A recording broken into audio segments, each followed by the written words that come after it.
السلام علیکم ورحمۃ اللہ وبرکاتہ۔ الحمد للہ رب العالمین والصلاة والسلام علی اشرف الانبیاء والمرسلین نبینا محمد وعلی آلہ واصحابہ اجمعین، اما بعد۔ قال اللہ تعالی اعوذ باللہ من الشیطان الرجیم من ہمزہ ونفخہ ونفثہ والکاظمین الغیظ والعافین عن الناس واللہ یحب المحسنین۔ وقال علیہ الصلاة والسلام لرجل لا تغضب، رواہ البخاری۔ اس وقت ہم کتگڑم کے ابو عبیدہ بن جراح مسجد میں بیٹھے ہیں۔ کل جب سفر شروع ہوا تو سکندر آباد اسٹیشن تک ہمارے ایک جونیئر ہیں، عمر آباد میں پڑھے ہیں، اسماعیل، انہوں نے آتے ہوئے مجھے راستے میں اس مسجد کی جو بنیاد پڑی تھی وہ پرانی تصویریں دکھائیں۔ افضل صاحب جب اس کا افتتاح ہو رہا ہے، پہلا خطبہ جب دے رہے ہیں، مسجد کی کیا شکل ہے وہ تصویریں دیکھتے ہوئے آیا میں، شاید 92 کے بعد بات ہے وہ۔ اب الحمدللہ مسجد اتنی پختہ ہو چکی ہے، تو ہم مسجد کے کوشش کرنے والے، اس کا افتتاح کرنے والے جتنے لوگ تھے، ہم سب کو ان کے حق میں دعا کرتے رہنا چاہیے۔ آپ اللہ سے دعا کریں اللہ تعالیٰ افضل صاحب کی مغفرت فرمائے، اور ان کے سارے بچوں کو، عبدالہادی صاحب، عبداللہ صاحب اور جتنے ہیں ان کے بھائی، ان سب کو اللہ تبارک و تعالیٰ صحت و عافیت سے رکھے، ان کی خدمت کو قبول فرمائے، اور ان کی ساری اولاد کو ان کے ماں باپ کے لیے صدقہ جاریہ بنائے، آمین۔ ایک 10-15 منٹ میں آپ کے سامنے ایک اہم موضوع سے متعلق چند باتیں آپ کے سامنے رکھتے ہیں۔ موضوع ہے غصہ۔ حالانکہ موضوع دیکھا جائے تو بہت اہم بھی ہے، طویل بھی ہے، لیکن ہم سمیٹتے ہیں اسے۔ میں نے سب سے پہلے آپ کے سامنے سورہ آل عمران کی ایک آیت پڑھی ہے۔ اللہ تبارک و تعالیٰ متقی لوگوں کی صفات کو بیان فرماتا ہے۔ متقی کون ہوتا ہے؟ ہمارے پاس متقی کسے سمجھتے؟ لمبا جھبا، بڑی ٹوپی، ہاتھ میں مسواک، اسے سمجھتے ہیں۔ حالانکہ وہ تقوی کا ایک مظہر ہے وہ، مگر تقوی کہاں ہوتا ہے؟ دل میں ہوتا ہے، جیسا کہ اللہ کے نبی صلی اللہ علیہ وسلم کے بارے میں آتا ہے، التقویٰ ہونا یشیر الی صدرہ 3 مرات۔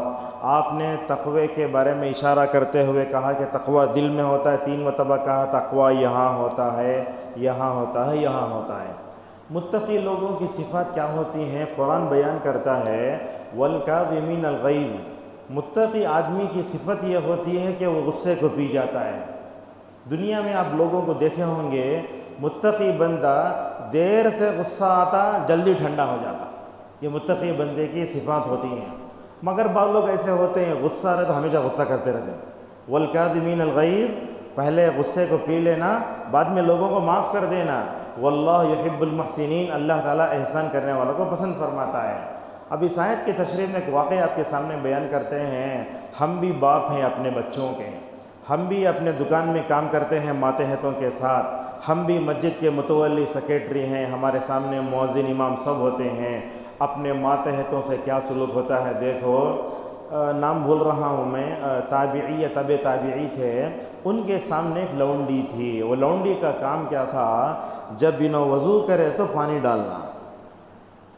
اب انہیں کیا کری معلوم، وہ جب وضو کرنے کے لیے ڈالی نا پانی، وہ تنبال تھا نا، وہ نیچے گر گیا، پورا پانی چلے گا نیچے۔ جیسے ہی وہ ہوا تو وہ چہرے پر زخم آ گیا۔ کن کے؟ وہ تابعی کے۔ لونڈی کو گھور کر دیکھنے لگے، قریب تھا کہ تھپڑ مارے۔ اللہ اکبر، وہ لونڈی کا ایمان کیا تھا دیکھو، اپنے آقا کی اصلاح کرتی ہے قرآن آیت کی روشنی میں۔ غصے سے دیکھنے لگے اسے۔ اس لونڈی نے آیت پڑھی والکاظمین الغیظ، غصہ پی جاؤ۔ متقی لوگ غصہ پی جاتے ہیں، میرے طرف کیا دیکھتے ہو؟ اس کے بعد کہا والعافین عن الناس، لوگوں کو معاف کر دینا، مجھے معاف کر دو۔ واللہ یحب المحسنین، اللہ تعالیٰ احسان کرنے والوں کو پسند فرماتا ہے۔ غصہ بھی پی لیے، معاف بھی کر ڈالے، اللہ احسان کرنے والوں کو پسند فرماتا۔ بولے تو قرآن کی آیت پر اسلاف کیسے عمل کرتے تھے دیکھو، انت حرۃ لوجہ اللہ، میں اللہ کی خاطر تجھے آزاد کرتا ہوں۔ یہ تھے ہمارے اسلاف۔ اب ایک حدیث میں نے آپ کے سامنے پڑھی، یہ حدیث تو مشہور ہے۔ ایک صحابی رسول اللہ صلی اللہ علیہ وسلم کے پاس آتے ہیں، کہتے ہیں یا رسول اللہ اوصینی، آپ مجھے نصیحت کیجئے، آپ مجھے وصیت کیجئے، آپ مجھے جو ہے کیا ہے اچھی بات بتائیے۔ اللہ کے نبی صلی اللہ علیہ وسلم بولتے لا تغضب، غصہ مت کر۔ اور ایک بار بھی پوچھتے غصہ مت کر، اور ایک بار بولتے لا تغضب۔ تو اسے کیا معلوم ہوتا ہے؟ اللہ کے نبی صلی اللہ علیہ وسلم جب کسی چیز کی اہمیت کو بتانا چاہتے اسے تکرار سے کرتے، اور علماء بولتے کوئی بھی بات تکرار سے دل میں بیٹھ جاتی ہے۔ علماء کہتے ہیں کہ رسول اکرم صلی اللہ علیہ وسلم نے جو یہ بیان فرمایا غصہ نہ کرو، اس کا مطلب یہ ہے کہ انسان کو چھوٹی چھوٹی باتوں پر غصہ نہیں کرنا چاہیے۔ لا تغضب دوسری مرتبہ اس کا مطلب کیا ہوا؟ اس کا مطلب یہ ہوا کہ غصے کی طرف لے جانے والے راستوں سے بھی اپنے آپ کو بچا کر رکھنا چاہیے۔ غصہ آتا ہے، علماء نے اس کی دو قسمیں بتائیں، غور سے سنیے بات، یہ غصہ دو طرح کا ہوتا ہے۔ یہ غصہ وہ ہوتا ہے جو قابل تعریف ہے۔ کیسے قابل تعریف ہے؟ ایک آدمی ٹکنے کے نیچے کپڑے پہننے کو ہے، اسے بار اٹھا جو اوپر نہیں اٹھاتا، اٹھاتے نہیں اٹھاتے، یہ غصہ، یہ قابل تعریف ہے۔ اور وہ غصہ دو تین مثالیں آپ کے سامنے دیتے ہیں۔ حضرت موسیٰ علیہ السلام کیا کیے؟ اپنے بھائی حضرت ہارون علیہ السلام کو اپنے قوم میں اپنا جانشین بنا کر نبوت لینے کے لیے گئے تھے۔ قرآن میں ہے وہ 70 آدمیوں کو لے کر گئے۔ جیسے ہی گئے واپس آئے تو دیکھتے ہیں کہ پوری قوم نعوذ باللہ وہ بچھڑے کی عبادت میں لگی ہوئی ہے۔ وَلَمَّا سَكَتَ عَن مُوسَى الْغَضَبُ أَخَذَ الْأَلْوَاحَ، آتے ہیں غصہ آ گیا موسیٰ کو، غیرت دیکھ رہی سی، ایمانی غیرت، یہ شرک بھی یہ کفر بھی دیکھتے نا، یہ دیکھ کر اگر غصہ نہیں آیا، غیرت نہیں آئے تو اسے اپنے ایمان کی جو ہے ایمان کو ٹٹولنا چاہیے۔ غصے میں کیا کرے معلوم؟ پکڑ لیے حضرت ہارون گریبان، کیا کرے سو یہ کئی کو شرک میں مبتلا، پورے قوم کو کفر میں مبتلا کرے، تو اس کے بعد ایسا قریب کھینچے، اور وہاں یہ غصہ قابل تعریف غصہ ہے۔ اللہ کے نبی صلی اللہ علیہ وسلم کو غصہ کب آتا؟ دیکھو اللہ کے نبی اپنی ذات کے لیے کبھی غصہ نہیں کرے۔ مسجد ہے وہ نیچے جو ہے کھجور کے پتے سب بچھا کو ہیں، ریتیلی زمین ہے اس میں تھوک کو ہیں، کبھی دیوار میں تھوک کو ہیں۔ اللہ کے نبی صلی اللہ علیہ وسلم جب دیکھتے ان چیزوں کو غصہ آتا، آپ صلی اللہ علیہ وسلم اسے پاک کرتے۔ بہرحال اللہ کی خلاف ورزی ہو رہی ہے، رسول اللہ کی خلاف ورزی ہو رہی ہے، اگر بندہ غصہ کرتا ہے تو وہ قابل تعریف ہے۔ کبھی کبھی علماء کو بھی آتا وہ غصہ، تقریر کرتے ہوئے شرک پر بولتے، کفر پر بولتے، اگر غصہ آیا، جوش میں آیا، وہ اسے کوئی بچا نہیں سکتا۔ اور ایک غصہ ہے قابل مذمت غصہ، وہ کیا ہے؟ اسے بولتے غضب مذموم۔ چھوٹی چھوٹی باتوں پر غصہ نہیں کرنا چاہیے۔ آج کل ہم دیکھتے ہیں ہمارے معاشرے میں نفرت پھیلتی ہے، تعلقات ختم ہوتے ہیں، رشتے کٹتے ہیں، اس کا ایک بڑا بنیادی سبب غصہ ہے۔ ہم دیکھتے ہیں شوہر بیوی کے تعلقات اس سے متاثر ہوئے، غصے میں طلاق دیا لا، 3 پکار دیا، فون آتا، کیا کرنا ہوگی، کیا ضرورت ہے؟ سال اللہ کو رکھے، غصے سے پورا اٹھا کے بیوی کے چہرے پھینک ڈالے۔ آپ کچن میں کھڑ کو چائے چھاننے نہیں آتا، وہ بیچاری اتنی کوشش کر کے پکا گلا کو رکھتی ہے، اگر نمک نہیں ہے تو اسے تلا، غصہ کیا ہے، ضرورت ہے؟ اور کیا ہوتا ہے ایک بسا اوقات ایسے بھی ہوتا ہے ہمارے گھروں میں، شوہر بیوی لڑ لے تو اس کا غصہ بچوں میں اتارتے ہیں، یہ بھی صحیح نہیں ہے۔ اور مسجد کے ذمہ داروں کو، متولیوں کو، سیکریٹریوں کو، جمعیت و جماعت کے ذمہ داروں کو بھی ایسے ہونا چاہیے۔ چھوٹی چھوٹی باتوں پر آپس میں غصہ ہو کے لڑ لینا یہ حماقت ہے، گری ہوئی چیز ہے، اچھی چیز نہیں ہے یہ۔ کبھی کیا ہوتا، مسجد کا متولی امام پہ غصہ کرتا، کیا جو خطبہ لمبا دیا ہے وہ کہیں بولے، مؤذن آتا اس کے اوپر غصہ کرتے، یہی ہوتا ہے۔ ہم دیکھتے ہیں اپنے دکانوں میں اسے وہ چیز لاؤ بولتے، نیا آدمی رہتا، نہیں لا تو نکال تو تجھے، دوسروں کو لا لے توں، ایسا۔ یاد رکھیے یہ غصہ بڑا خطرناک ہوتا ہے۔ غصے کی وجہ سے بیکار کیا ہوتا ہے، آپ یاد رکھیے جب غصہ کرتے ہیں نا، آپ کسی آئینے کے سامنے کھڑے ہو کر اپنا چہرہ دیکھ لیجیے، غصے کا سب سے بہترین علاج ہے۔ اب میں وقت کم ہے اس لیے میں اپنے درس کو سمیٹتا ہوں۔ یہ غصہ آتا ہے نا تو اسے غصے کے علاج کے لیے رسول اکرم صلی اللہ علیہ وسلم نے کیا بتایا یہ بھی سن لیجیے۔ غصہ آتا ہے، آپ نے فرمایا غصہ آئے تو وضو کر لو۔ کیوں؟ غصہ شیطان سے آتا ہے، اور شیطان کو مارنے کے وجہ سے غصہ بہت اچھا ہے، شیطان کو مارنے کے لیے وضو سب سے بہترین چیز ہے۔ اور آپ صلی اللہ علیہ وسلم نے غصے کا دوسرا علاج بتاتے ہوئے کہا غصہ آئے تو اعوذ باللہ پڑھو۔ اللہ کے نبی کے ممبر کے پاس 2 صحابہ قرض کے معاملے پر آپس میں لڑ جاتے ہیں، اس میں ایک صحابی ہیں عثمان بن ابی العاص رضی اللہ عنہ، آپ بولتے ہیں عثمان یہ اعوذ باللہ من الشیطان الرجیم پڑھو، انشاءاللہ تمہارا غصہ ٹھنڈا ہو جائے گا۔ انہوں بولتے رسول اللہ کی وفات کے بعد بھی ماشاءاللہ میں نے اس نسخے پر عمل کیا، غصے کی آگ کو اعوذ باللہ بجھا دیتا ہے۔ اور اسی طریقے سے غصے کے علاج کے لیے سب سے اچھی چیز ہے جب 2 آدمی غصہ کرتے رہتے نا، ان میں سے کوئی ایک ٹھنڈا پڑ جانا۔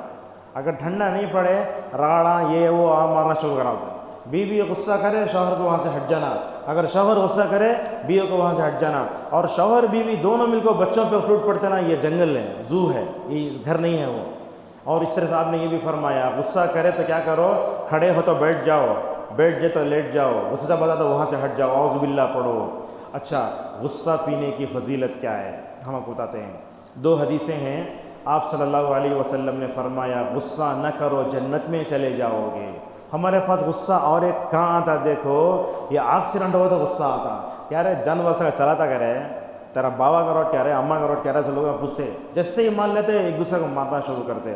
عرب میں ماشاءاللہ ہم نے ان آنکھوں سے دیکھا، دونوں آ کر مار لیے، ذرا غصہ ہوتے کیا بھی گالیاں دیتے یہ وہ، اس کے بعد کیا کرتا، اس کے کار میں یہ ایک حدیث لکھ کر رہتی، وہ لکھ کو لے کے آتا، لا تغضب فلک الجنہ، غصہ نہ کرو تم کیا ہو جاؤ گے، جنت میں چلے جاؤ گے۔ یہ رسول اللہ کی حدیث دیکھتے ہی ماشاءاللہ غصہ ٹھنڈا پڑ جاتا ہے۔ تو لہٰذا غصے کو اگر آپ پی جائیں گے جنت میں جاؤ گے۔ اور اس طرح سے آخری بات ہے، کتنی اہم بات ہے، دیکھو اللہ کے نبی صلی اللہ علیہ وسلم نے فرمایا پہلوان وہ نہیں جو کشتی میں دوسروں کو پچھاڑ دے، بلکہ پہلوان تو وہ ہوتا ہے جو غصے کا اظہار کر کے سامنے والے سے انتقام لے سکتا، بدلہ لے سکتا، پھر بھی وہ سامنے والے کو معاف کرتا ہے، تو ایسا آدمی پہلوان ہے۔ ایک حدیث ہے جس کو علامہ البانی رحمہ اللہ صحیح قرار دیتے ہیں، اگر یہ حدیث سن لینا ماشاءاللہ کبھی زندگی میں غصہ نہیں کریں گے۔ آپ نے فرمایا جو بندہ غصے کو پی لیتا ہے، حالانکہ اس غصے کا اظہار کر سکتا، غصے کا اظہار کر کے سامنے والے کو کیا کر سکتا ہے، وہ سامنے والے کو پریشان کر سکتا، سامنے والے پر اپنے غصے کا اظہار کر سکتا ہے، اپنے غصے کو نافذ بھی کر سکتا ہے۔ ایسا آدمی اپنے غصے کو پینا بہت مشکل ہے۔ غصے کو پینے والے ہمیں کیا سمجھتے ہیں، بزدل سمجھتے ہیں، نہیں، شریعت کے نزدیک غصے کو پینے والا سب سے بڑا پہلوان ہے۔ آپ نے فرمایا جو لوگ دنیا میں غصہ پی لیتے ہیں ایسے آدمی کو حشر کی عدالت میں سب کے سامنے بلایا جائے گا۔ آپ جانتے ہیں حشر کے میدان میں ملنے والا انعام بھی بڑا اور اس دن ملنے والی سزا بھی بڑی خطرناک ہوگی۔ احادیث میں علی رؤوس الناس، لوگوں کے سامنے ہوگا، وہ غصے پینے والے کو بلایا جائے گا، کہا جائے گا اے غصہ پینے والے، تم نے اللہ کے خاطر اپنے غصے کو پیا تھا نا، جاؤ میں جنت کی جس حور سے شادی کرنا ہو تم شادی کر لو۔ اللہ اکبر۔ یہ اگر جو فضیلت سمجھتے ہیں نا، میں سمجھتا ہوں یہ فضیلت ہم میں سے ہر ایک مرد کو یاد ہونا، ہر ایک عورت کو یاد ہونا۔ آج کل کے بچے چھوٹے چھوٹے بات پہ ماں باپ پہ غصہ ہو جاتے ہیں۔ آج کل کے بچے خالی گوئی منچوری کھاتے ہیں، گوشت بھی نہیں کھاتے، کیا بھی نہیں کھاتے۔ اگر ان کو اللہ کو نہیں دیا یہ کھانا سے کیا، لہٰذا اپنے بچوں کو چڑچڑا مت بناؤ، غصہ مت کرو۔ اور بات ہوتی ہے کچھ لوگ غصہ برداشت کرنے کی طاقت نہیں رہتے، ان کو بار بار جا چھیڑتے رہتے ہیں، یہ بھی غلط چیز ہے۔ اسی پر اپنے درس کو روکتے ہیں۔ کہنا یہ ہے رسول اللہ صلی اللہ علیہ وسلم دنیا میں اچھے اخلاق کو مکمل کرنے کے لیے آئے تھے۔ آپ صلی اللہ علیہ وسلم نے دنیا میں برے اخلاق کا خاتمہ فرمایا تھا۔ ہم سب کو نبوی تعلیمات کو اپنے سامنے رکھ کر اسے اپنے زندگی کا نصب العین بنا کر زندگی گزارنا چاہیے۔ غصہ اگر شرک کو دیکھ کر آتا ہے، کفر کو دیکھ کر آتا ہے، شریعت کی خلاف ورزی کو دیکھ کر آتا ہے تو وہ صحیح ہے، اسے بولتے ہیں غضب محمود۔ اور بار بار چھوٹی چھوٹی بات پہ غصہ کرنا یہ صحیح نہیں ہے، لہٰذا غصے پر قابو پائیے، صبر کرو، اپنے آپ پر کنٹرول رکھو، صبر و تحمل سے کام لو۔ اور غصہ جب بھی آتا ہے تو اللہ کے نبی صلی اللہ علیہ وسلم نے جو علاج بتایا وہ علاج کرو، اعوذ باللہ پڑھو، وضو کر لو، جگہ بدل لو، 2 رکعت نماز پڑھو، دعا کرو۔ اور غصے کو پینے کی فضیلت کے بارے میں جتنی حدیثیں نبی کریم صلی اللہ علیہ وسلم نے بیان فرمائی ہیں ان تمام چیزوں کو لوگوں کے سامنے بیان کریں۔ اللہ تعالیٰ سے ہماری دعا ہے اللہ تعالیٰ ہم سب کو اپنے اندر اچھے اخلاق پیدا کرنے، برے اخلاق سے بچنے کے ہم سب کو توفیق عطا فرمائیں۔ اللہم جنبنا عن منکرات الاخلاق والاعمال والاہواء والادواء، وآخر دعوانا الحمد للہ رب العالمین۔